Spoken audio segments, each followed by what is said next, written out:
মহানগৰীৰ এজন উদীয়মান সাংবাদিক খনীন্দ্ৰ ডেকা সন্ধানী ৰহস্যজনক অৱস্থাত শনিবাৰে নিশাৰে পৰা খনীন্দ্ৰ সন্ধানী হৈ আছে।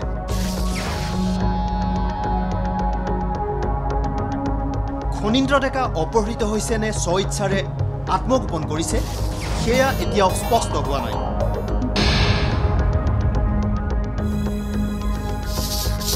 যোৱা 24 ঘণ্টা ধৰি মহানগৰ আৰক্ষীয়ে অনুসন্ধান চলাই নিম্নতম তথ্য উদ্ধাৰ কৰিব পৰা নাই।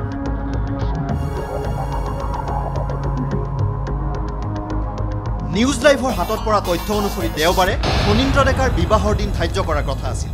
সেই দিনটোতেই খনীন্দ্ৰ ডেকা কেনেকৈ সন্ধানহীন হ'ল সেয়া ৰহস্যৰ আৱৰ্তত। সাতসৰী কাকতৰ সহকাৰী সম্পাদক খনীন্দ্ৰ কুমাৰ ডেকা শনিবাৰে সন্ধিয়া কাৰ্যালয়ৰ পৰা নিশা বাসভৱনলৈ যোৱাৰ পাছৰে পৰা সন্ধানহীন হৈ আছে। নিশা 9 বজা পৰ্যন্ত খনীন্দ্ৰৰ মোবাইল অন হৈ আছিল যদিও ইয়াৰ পিছতেই খনীন্দ্ৰৰ মোবাইল নট ৰিচেবল হৈ পৰে। শনিবাৰে তেওঁ এজ ইউজুৱেল আমাৰ ইয়াৰ পৰা 6 মান বজাত ওলাই গৈছে। তাৰ মাজত আমি একো অস্বাভাৱিকতা দেখা নাই। খনীন্দ্ৰৰ ঠিক আগদিনা কিতাপ এখন ওলাইছে, সেই কিতাপখন লৈ তেওঁ বেছ উৎফুল্লিতই হৈ আছে। 2-1 বন্ধুক কিতাপৰ খবৰ দিছে, কাৰোবাক আলোচনাৰ কাৰণে অনুৰোধো জনাইছে। গতিকে আমি তাক অলপ আনন্দিত অৱস্থাতেই দেখিছিলোঁ। ভাবিব পৰা নাই সি কি হ'ব পাৰে। খনীন্দ্ৰ ডেকা সম্প্ৰতি ক'ত?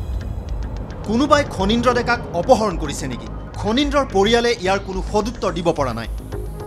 ইতিমধ্যে পৰিয়ালটোৱে চানমাৰী থানাত এই সংক্ৰান্তত এটা গোচৰ ৰুজু কৰিছে। পৰহি মোক ফোন কৰি কৈছিলে যে দেউতা মই ৰবিবাৰে, শনিবাৰে নাযাওঁ, ৰবিবাৰে ৰাতিপুৱা মই ঘৰলৈ যাম। চুইচটো কোনোদিন অফ কৰি নাথায়। যেতিয়া তাৰ চুইচ অফে হৈ আছে তেতিয়া মই খুব ভাগৰি পৰিলোঁ।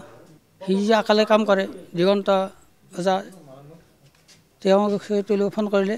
ফোন কৰাত কৈছে যে আমিতো যোৱাকালি মই 8 বজাত তাৰ লগত মই এটা মেছেজ পাইছিলোঁ।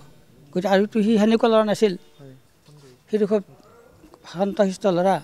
গতিকে তাৰ কি হ'ল কোনো ভাবিবই পৰা নাই।